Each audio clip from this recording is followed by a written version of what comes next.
Bueno, teniendo claro y recapitulando que nuestro usuario de cuidado crítico, podemos brindar cuidado crítico desde la sala de nuestra casa hasta la unidad de cuidado intensivo, que la unidad de cuidado intensivo es una estructura física y que el cuidado crítico es cómo abordamos un paciente críticamente enfermo y le brindamos a través de las mejores herramientas y conocimiento un cuidado.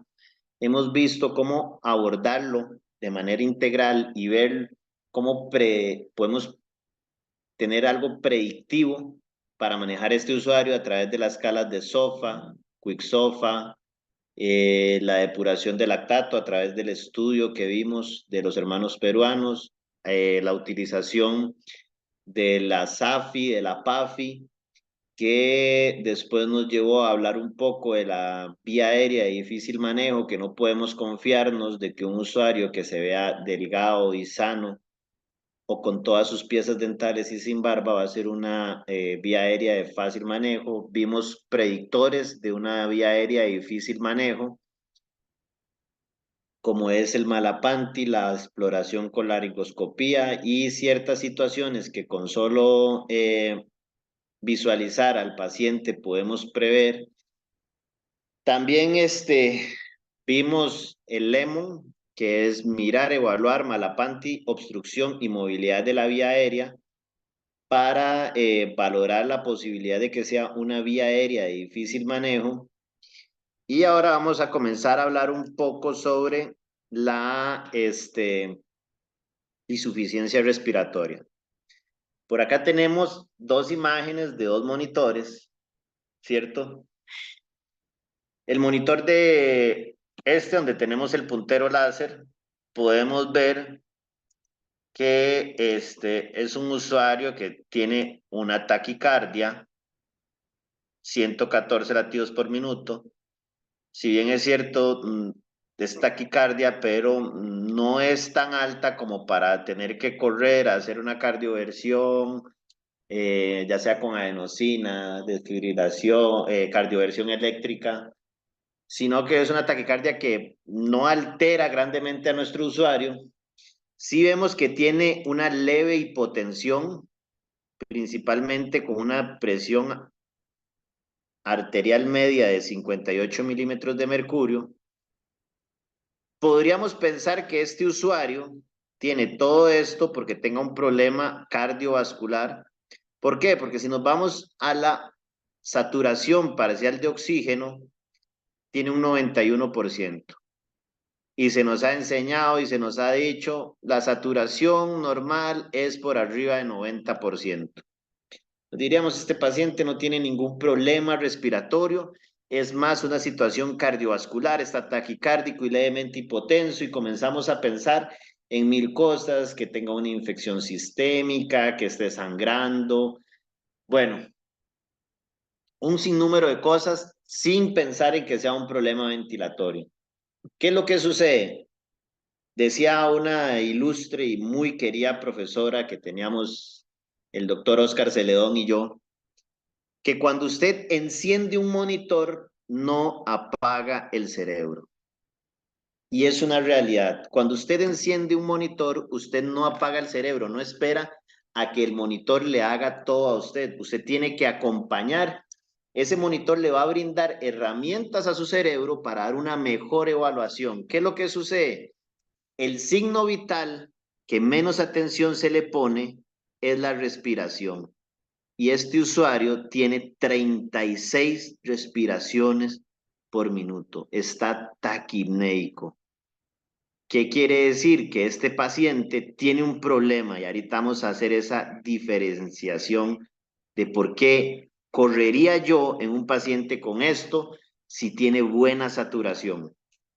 Por este otro lado tenemos un paciente que tiene una taquicardia, era hasta ya una taquicardia más sostenida, era una taquicardia que no podíamos pensar en una fibrilación auricular porque sí en ciertos puntos podíamos ver la onda P, ¿verdad? Aquí podíamos ver que había un P, una P y un ST y después una P. Un paciente que la presión arterial pues era una tensión arterial aceptable. Estaba levemente saturado, cualquiera diría, no, simplemente pongámosle una cánula nasal a 2 litros o a 1 litro y este usuario va a mejorar, pero nuevamente encontramos una taquipnea. ¿A qué queremos llegar con esto? Que vamos a tener la respiración y la respiración no va a ser 100% dependiente de oxigenación. No porque nuestro usuario nos muestre que esté bien oxigenado, no tiene un problema respiratorio. Porque el proceso de la respiración lleva oxigenación, pero también lleva ventilación. ¿Cómo vamos a medir esa oxigenación? Con monitorización no invasiva o bien una gasometría arterial. ¿Okay? ¿Qué es lo que pasa con la monitorización no invasiva? Que nos quedamos como si fuera la última palabra del juez. Si el paciente, si nuestro usuario tiene una saturación adecuada, no me preocupo de la respiración. Ese paciente no tiene ningún problema respiratorio. ¿Por qué? Porque oxigena bien, tiene una saturación por arriba del 90%. O de pronto reviso los gases arteriales y me quedo únicamente con la presión arterial de oxígeno. No, tiene una buena presión arterial de oxígeno, pero no reviso la saturación, no reviso el lactato de esos gases arteriales. ¿Qué pasa con la ventilación? ¿Cómo la mío? Muy bien, con la monitorización no invasiva. Puedo ver las respiraciones por minuto, que no necesito un ventilador, un monitor precisamente para poder ver eso. También puedo contar las respiraciones de nuestro usuario si tiene una adecuada expansión torácica, viendo el patrón ventilatorio.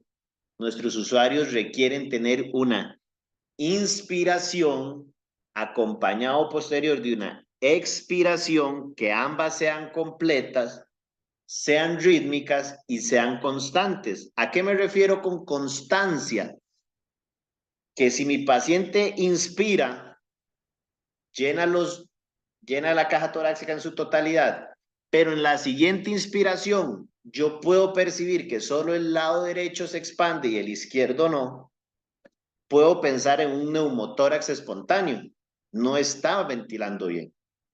Si mi usuario inspira y solo expande el lado derecho y a la siguiente inspiración solo el lado izquierdo, puedo estar en presencia de un tórax inestable y que este usuario tenga fracturado toda la caja torácica. De momento, posiblemente este usuario tenga una buena oxigenación y tenga una saturación de 90%, pero el patrón ventilatorio me dice que algo no está bien. Entonces, este usuario sí va a tener un componente respiratorio. Y vamos a tener el WOP. Hemos escuchado hablar del WOP. ¿Qué es el WOP? La energía necesaria para vencer las fuerzas elásticas y de resistencia que se oponen a la insuflación del pulmón. Nosotros, para poder llenar ese tórax, esos pulmones de aire y poder hacer una inspiración, tenemos que vencer la resistencia elástica del pulmón y de los músculos y la resistencia que existe para que esto se dé. Esa fuerza, esa energía necesaria se llama el WOP. Mientras más restrictivo o más complicaciones tenga una vía aérea, va a aumentar el WOP. Vamos a requerir de más energía. Todo gasto energético que haga el organismo nos va a causar cambios en otros órganos. Si tenemos que gastar mucha energía en la respiración, se va a agotar nuestra moneda energética aeróbica y vamos a entrar en una parte anaeróbica y vamos a comenzar a tener residuos o desechos de esa respiración anaeróbica, como es el ácido piruvato y el lactato. Y ya vimos lo que pasa con el lactato. Por eso, vamos a ver el WOP, vamos a ver el patrón ventilatorio y la monitorización. ¿Qué quiere decir? Que aquellos usuarios, aquellos 2 usuarios que vimos en los ventiladores, eran usuarios que tenían un problema respiratorio, pero no era por oxigenación. Y muchos se hubieran quedado con este paciente no tiene un problema respiratorio, porque nos olvidamos de la ventilación. Si un usuario por un breve tiempo o un tiempo moderadamente extenso tiene una saturación parcial de oxígeno alta, no quiere decir que esté completamente bien de su parte respiratoria. Si está taquipneico, si está con un patrón ventilatorio ineficaz, hay que atenderlo. No tenemos que esperar a que los usuarios que están saturando bien, pero taquipneicos, hasta que se desaturen, atenderlos. Y eso fue una de las grandes enseñanzas que nos dejó el manejo del paciente de estrés respiratorio del COVID-19. Teníamos usuarios que saturaban lindísimo. ¿A costo de qué? A costo de una taquicardia, a costo de una taquipnea, a costo de estar pronado. Dejábamos que todas esas situaciones se dieran por un tiempo prolongado, usuarios con un patrón ventilatorio inadecuado, con una taquipnea constante, con una taquicardia constante, que la única manera de oxigenar bien era estar pronado, y no le dábamos medidas de soporte más avanzado como un CAFO o bien una ventilación no invasiva o invasiva, y eran usuarios que cada segundo que pasaba aumentaban lactato. Eran usuarios que duraban más de 12 horas con lactatos altos por la hipercapnia, por la acidosis respiratoria.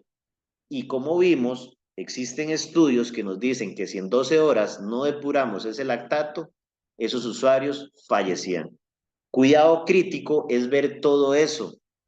Cuidado crítico es ver que ese usuario que está boca abajo, ese usuario que está taquicárdico, taquipneico, aunque tenga una buena saturación, es un usuario que hay que intervenir de manera inmediata.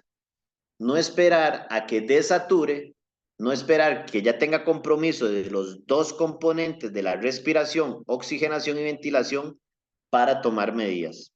¿Ok? Para hablar de la fisiopatología de la insuficiencia respiratoria, tenemos 3 componentes que los vamos a estudiar en este momento. Esto va a ser, vamos a suponer que esto es el diagrama de un alveolo. ¿Okay? Vamos a tener una vía aérea de transporte, ¿cierto? Esa es la función de la vía aérea. Gran parte de la vía aérea, su función es transporte del oxígeno. Vamos a tener el alveolo, donde se va a dar el intercambio de dióxido de carbono por oxígeno, que este sería un alveolo normal. ¿Por qué un alveolo normal? Vemos que el oxígeno ingresa a través de la carretera que tenemos para el oxígeno, que es la vía aérea, llegamos hasta el alveolo, que es donde se da el intercambio, y lo normal, que es que la ventilación-perfusión sea de 1 a 1. El capilar, que es el que llega a tener contacto con el alveolo, está bien perfundido, bien ventilado y se da el adecuado intercambio de 1 a 1. Esto, damas y caballeros, es la fisiología normal de la respiración. ¿Por qué? Tenemos ventilación, oxigenación, ventilación, perfusión óptima. Pero en la insuficiencia respiratoria vamos a tener esto de acá. Nuevamente, tenemos la autopista, pero la tenemos como las carreteras de Costa Rica, obstruidas. No tenemos un alveolo con adecuada oxigenación. Esto se llama shunt pulmonar o cortocircuito pulmonar. ¿Qué es lo que va a suceder? Que no se da esa referencia de 1-1 porque no tengo adecuada ventilación. El capilar está perfundido, pero no hay una unidad funcional funcional para poder hacer este trabajo. Esto es shunt pulmonar. Hay una obstrucción, un cambio en la vía aérea, en esa carretera de conducción, que no permite que este alveolo esté completamente expandido, como vemos el de acá. Está comprimido, está colapsado, o bien podría estar lleno de líquido en el edema pulmonar, podría estar lleno de secreciones a nivel de una neumonía. Vamos a tener este otro.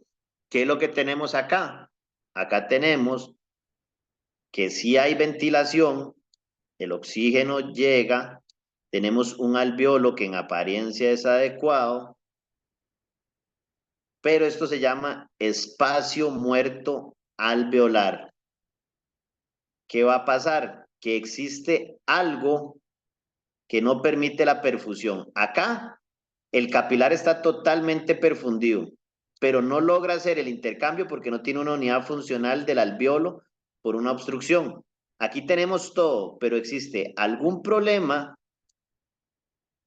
de ventilación, perfusión, que no nos permite hacer este intercambio. Esto es espacio muerto alveolar, que no tenemos que confundirlo con espacio muerto ventilatorio, que ya lo vamos a ver, que es un espacio muerto ventilatorio, que es necesario, pero tenemos que tomarlo en cuenta a la hora de ventilar a nuestros usuarios. Entonces, quedamos claros que las principales causas de la insuficiencia respiratoria va a ser una alteración en la ventilación-perfusión, que puede ser normalmente es por un shunt o por aumento del espacio muerto alveolar. ¿Qué es lo que pasa con el espacio muerto ventilatorio? Nosotros vamos a tener nuestro usuario que va a estar con una ventilación mecánica invasiva. Tenemos un tubo endotraqueal en la vía aérea superior, que es la que nos va a oxigenar las vías aéreas hasta llegar a la unidad funcional, y vamos a tener la Y. Todo lo que esté después de esta Y o Y o no sé, después de la Y, todo para acá es volumen que hay que compensar. Ahora, estamos hablando que después de esta Y, ¿qué es lo que sucede?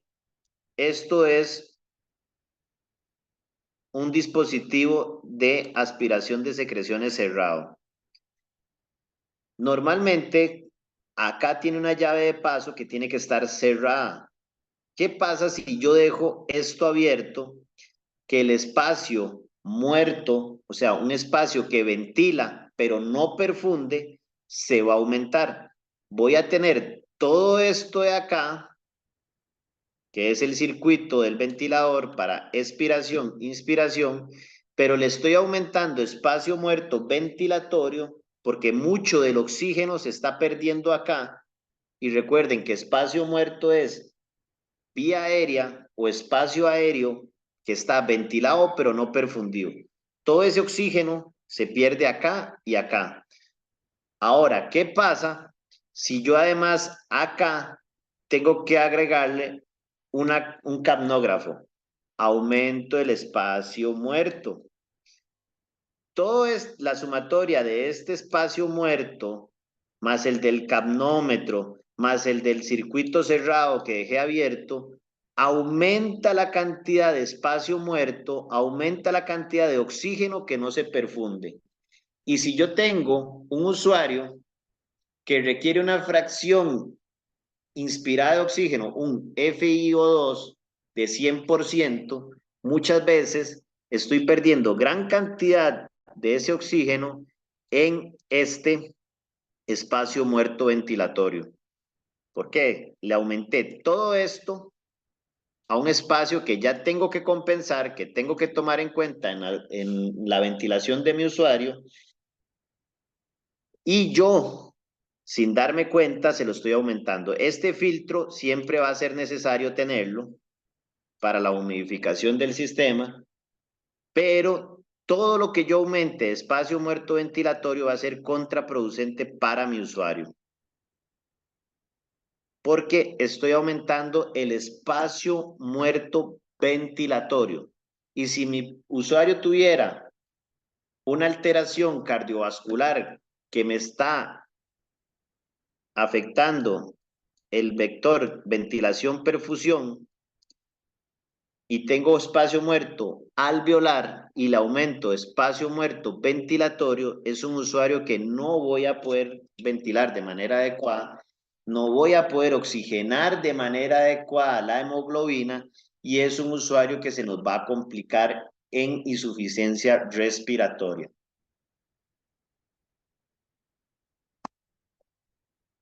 ¿Cómo puedo saber si mi paciente está o no está en insuficiencia respiratoria? Bueno, vamos a hablar, ahí se me fue esa imagen, del trastorno ácido-base. Eso lo hemos escuchado una gran cantidad de veces.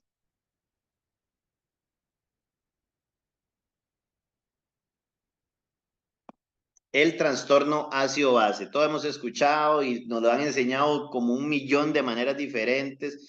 Acidosis, alcalosis, metabólica, respiratoria, pero yo me encontré esta tabla de acá. ¿Ok?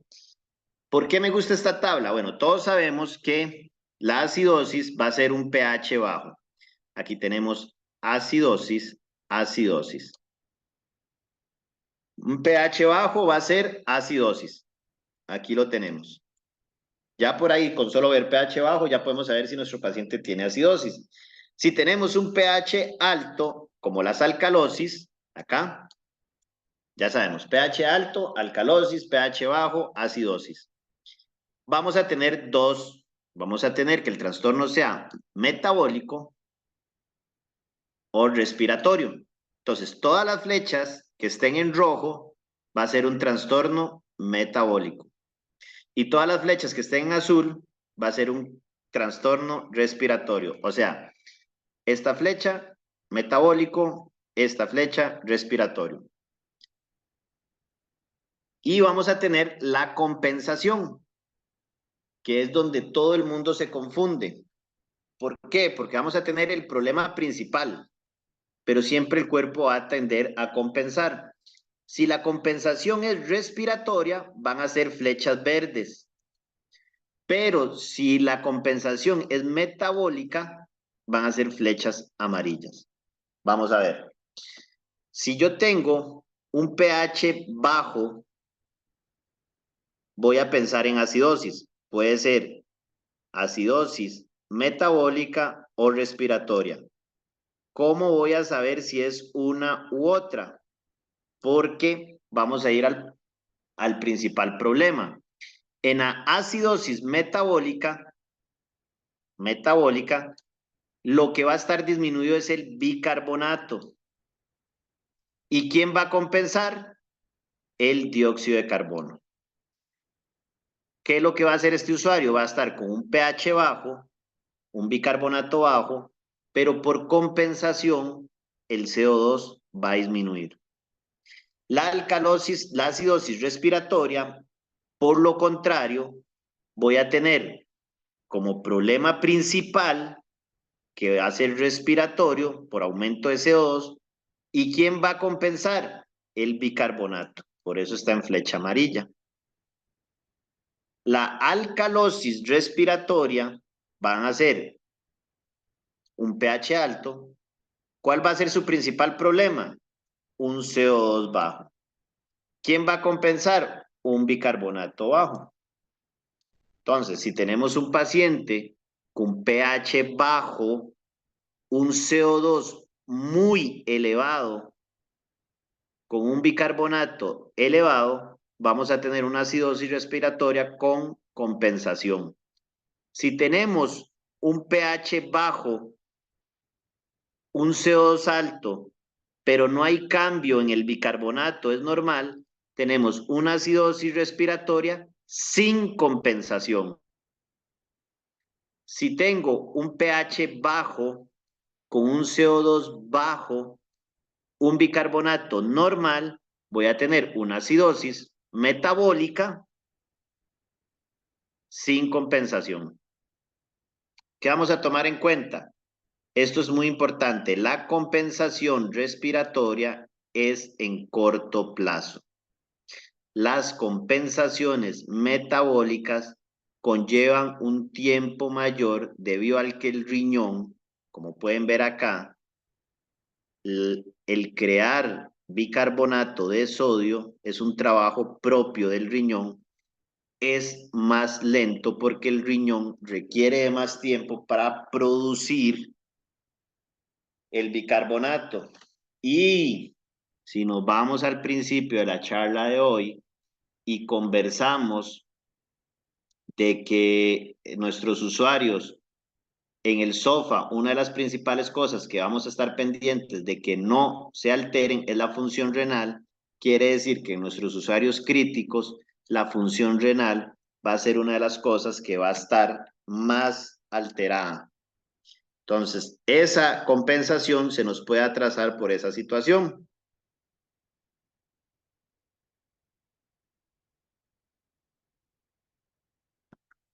¿Ok? Entonces, el trastorno ácido-base es así de simple. Vamos a tener un problema principal, un trastorno va a ser metabólico respiratorio, va a ir amarrado del pH si es acidosis o alcalosis, va a tener un trastorno principal, ya sea metabólico respiratorio en función del CO2 y el bicarbonato, y podemos saber si está el cuerpo compensando o no a través de los mecanismos de compensación. Por acá quiero presentarles un caso de estudio. Vamos a ver. Vamos a leerlo juntos. Dice, usuaria de 70 años, conocida hipertensa, que ingresa a sala de endoscopía para realizar un POEM por diagnóstico de acalasia crítica. Durante el procedimiento del POEM se da un desgarro de una arteria de gran calibre y la usuaria entra en shock hipovolémico. Por este shock se inician vasopresores y se toman los siguientes gases arteriales. En la misma sala de endoscopía se le tomó una línea arterial y de ahí se tomaron los gases. Así que los gases que les voy a presentar, el reporte de gases que les voy a presentar, son tomados por una línea arterial. Tenemos la certeza de que son gases, que es una muestra arterial y no venosa. ¿Por qué? Vamos a ver cómo era ese resultado. Voy a dejárselos ahí, véanlo un escaso minuto tal vez para que noten cosas que les podrían llamar la atención.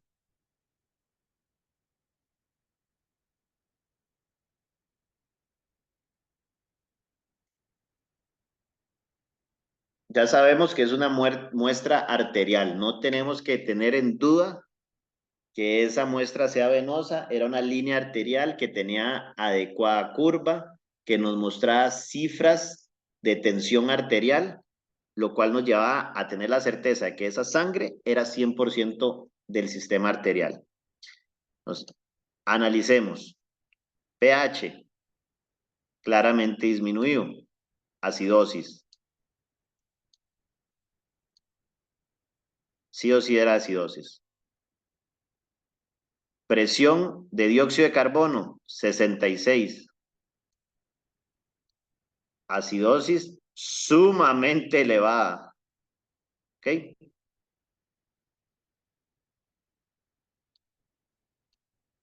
Presión de oxígeno, 151.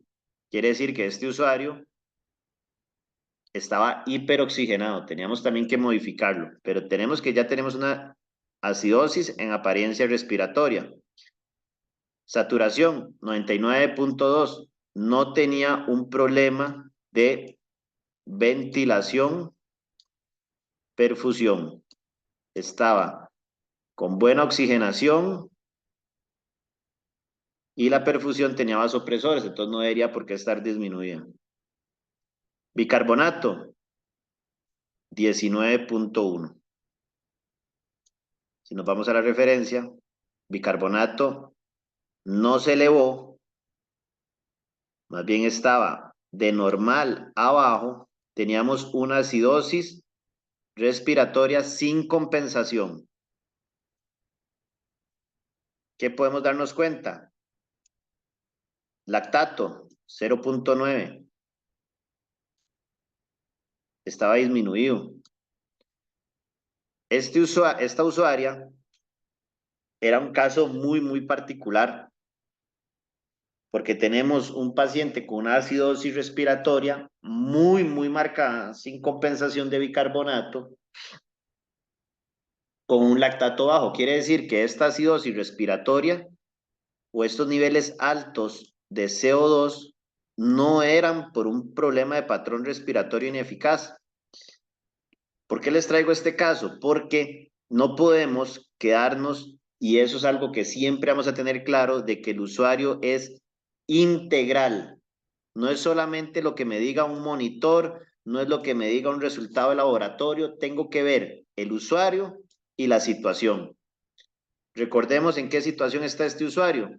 Usuaria de 70 años que ingresa a una sala de endoscopía para un POEM por una calasia. ¿Qué es lo que sucede en esos pacientes?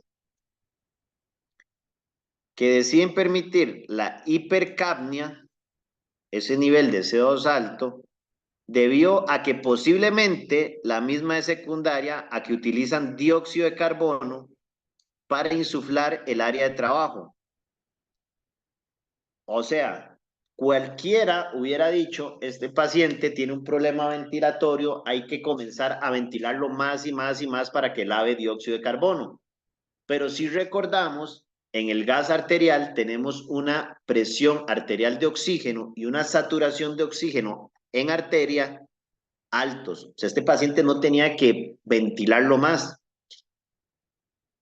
Una de las terapias o de las medidas para disminuir CO2 es el lavado de CO2 aumentando ya sea frecuencia respiratoria, si lo tengo en alguno de los modos ventilatorios en los cuales puedo manejar la frecuencia respiratoria como parámetro individual, un asisto control, un SIMV, todos estos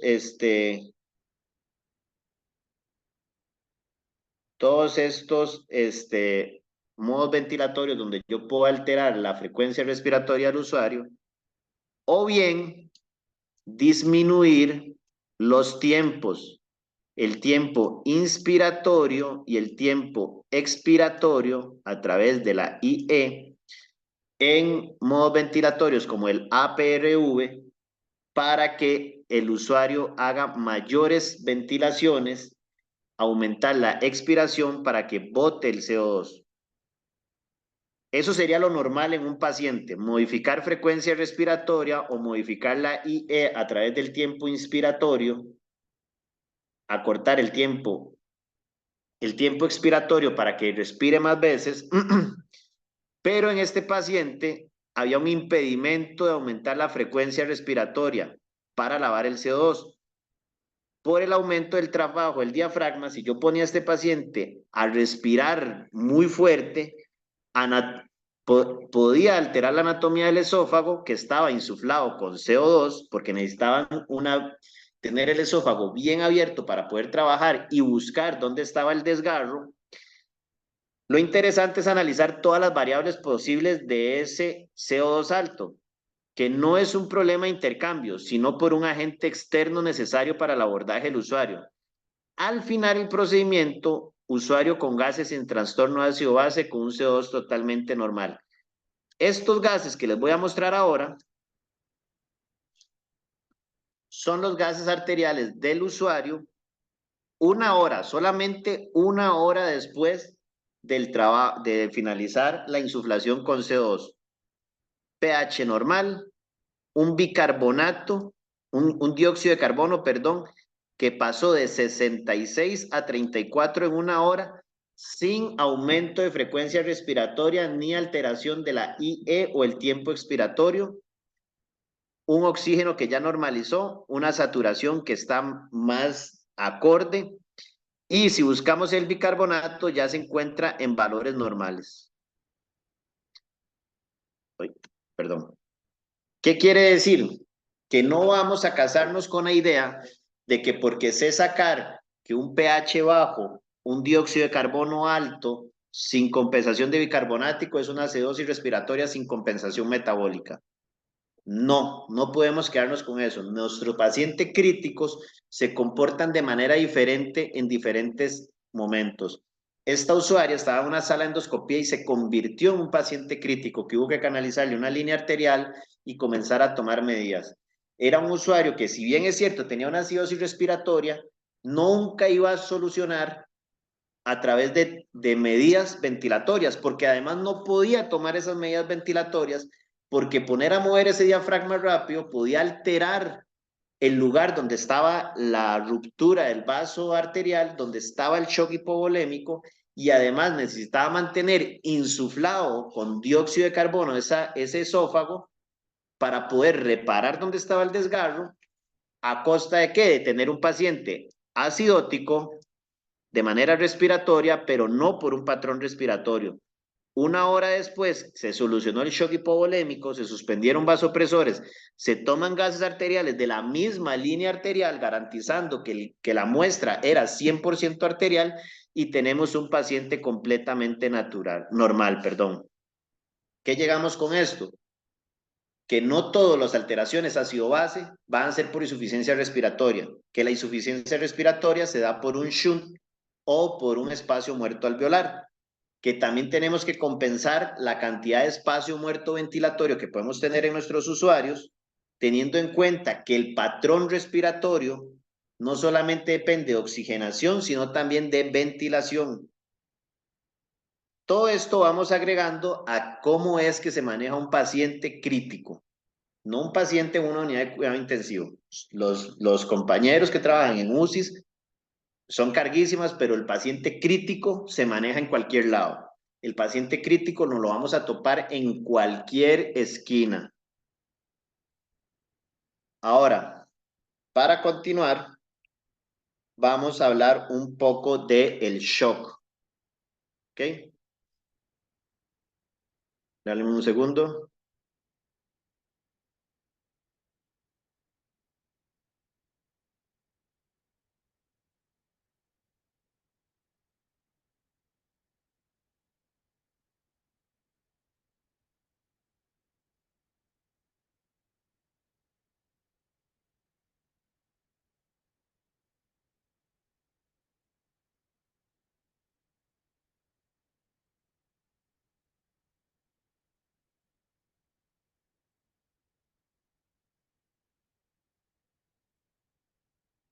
Ya, disculpen. Ok, entonces, utilizamos una palabra muy curiosa en este caso de estudio, que fue la palabra shock. ¿Ok? Y es el siguiente tema que nos atiende a atender en este momento. ¿Qué es shock? Ok, el shock es la incapacidad del cuerpo de mantener los valores hemodinámicos por sí mismo. Entonces, shock es toda situación donde yo no puedo manejar presión arterial, frecuencia cardíaca por sí mismo. Algo está causando que nuestro usuario no pueda utilizar o no pueda tener valores normales de presión arterial y frecuencia cardíaca. Se ven alterados. ¿Cómo? Pero ¿cuáles son los tipos de shock? La misma palabra shock nos dice cuáles son los tipos de shock. La S, y para que Wendy no me corrija, no voy a utilizar la palabra, pero vamos a utilizar esto. La S es de séptico, H, hipovolémico, O, obstructivo, C, cardiogénico y K, cinético o distributivo. Jeffrey, pero ahí no está el neurológico. El shock neurológico se cuenta entre el shock distributivo. ¿Qué quiere decir? Que cuando un paciente, los tipos de shock, los pacientes que no van a poder mantener los valores hemodinámicos normales, puede ser por una sepsis. Y aquí vamos a detenernos porque si comenzamos a revisar las actas de defunción de nuestros usuarios críticos, la gran mayoría van a decir shock séptico.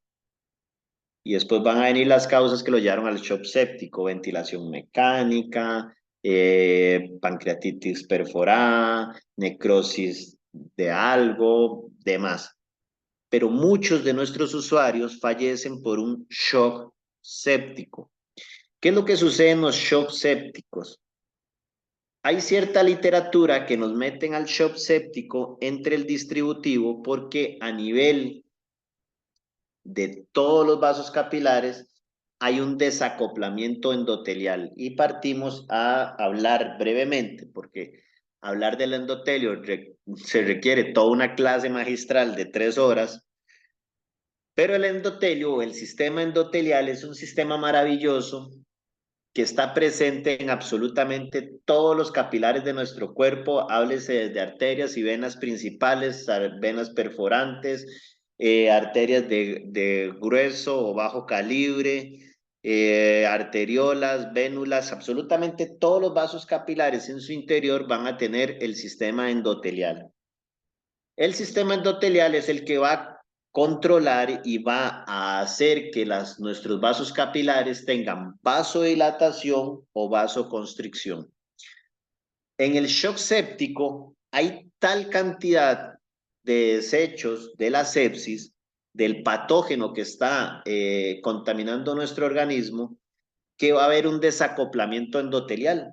Este sistema endotelial no va a hacer su labor de manera adecuada o del todo no la va a realizar, principalmente porque hay liberación de óxido nítrico en el sistema y lo que normalmente causa es que exista una amplia vasodilatación. En el shock séptico, nuestros usuarios no logran mantener las cifras tensionales porque el vaso está totalmente dilatado. Por eso la presión arterial comienza a decaer.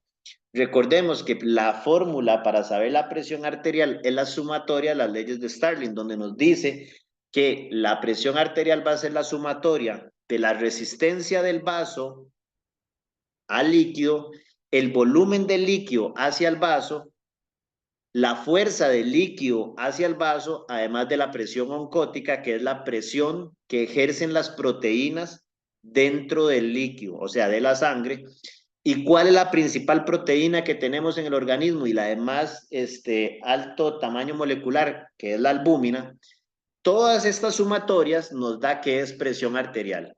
Con solo que una de estas esté alterada, nuestro paciente no va a poder mantener la presión arterial. Un paciente que tiene depresión de proteínas es un paciente que va a tener problemas de presión arterial. En este caso de la sepsis, al haber un desacoplamiento endotelial, los vasos van a tener vasodilatación, lo que lleva a que la resistencia del vaso disminuya y por eso cae la presión arterial. ¿Qué es lo que pasa en el shock hipovolémico? Hay disminución de la cantidad de volumen de sangre y proteínas que se van a perder por la fuga de sangre y por eso la presión arterial va a caer. ¿Qué pasa en el shock obstructivo? Lo mismo, la cantidad, tenemos buena presión, tenemos buena cantidad de presión oncótica, pero la sangre no está llegando a todo el sistema vascular y por eso cae la cantidad de volumen de sangre y por eso el paciente no puede. En el shock cardiogénico hay una imposibilidad del movimiento o un inadecuado movimiento y traslado de la sangre y lo que va a caer es el gasto cardíaco. Si recordamos cuál es la fórmula de gasto cardíaco es volumen sistólico entre frecuencia cardíaca. Quiere decir que en estos pacientes, si el gasto cardíaco cae, es porque no hay una adecuada frecuencia cardíaca. Puedo tener un buen volumen sistólico, pero la frecuencia cardíaca está disminuida porque hay la incompetencia de la bomba cardíaca de movilizarse con suficiente ritmo para que ese gasto cardíaco sea adecuado.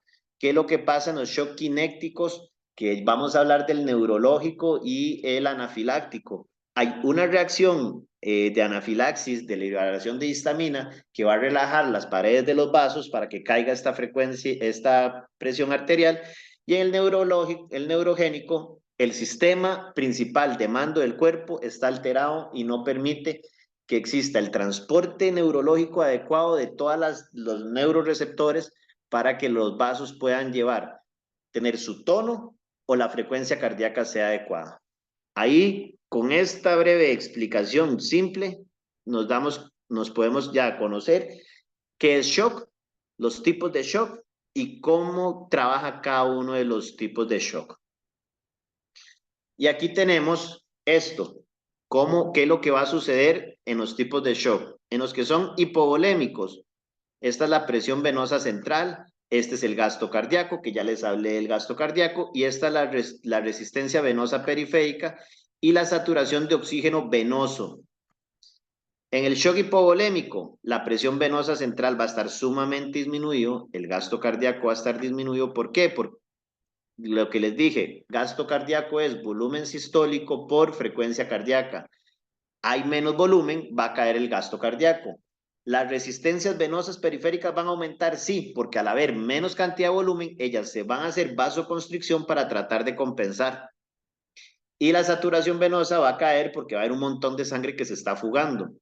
Cardiogénico, ok, va a haber aumento de la presión venosa central porque ellas van a tratar de comprimir ese gasto cardíaco que va a estar sumamente disminuido por lo que dijimos. No va a haber una adecuada frecuencia cardíaca y por eso uno de los principales factores del gasto cardíaco va a estar ausente y por eso va a haber disminución. Y así sucesivamente lo vamos a ver con cada uno de los shocks. Como les dijimos al inicio de esta presentación, a ustedes les van a llegar absolutamente todas las diapositivas y van a tener el acceso a esto. En el shock séptico, el obstructivo, acá está, en el shock séptico lo vamos a dividir en hiperdinámico, hipodinámico tardío. ¿Qué es lo que pasa en el hiperdinámico?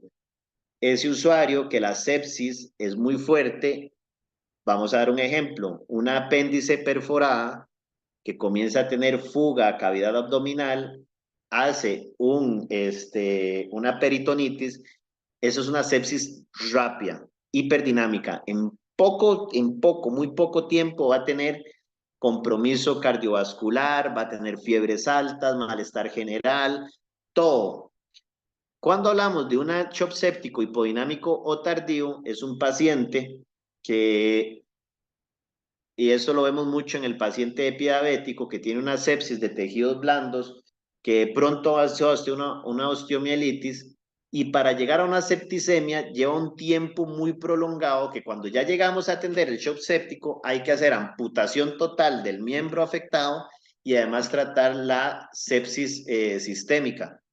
No es que un paciente inicia con asepsis de tejidos blandos y en cuestión de 8 horas ya tenemos que estar amputando. Estos pacientes llevan un tiempo más prolongado para llegar a una septicemia. Más en cambio, el del apéndice perforada en pocas horas es un paciente que está totalmente en shock. Sí, espero que se haya entendido la diferencia entre hiperdinámico, hipodinámico o tardío.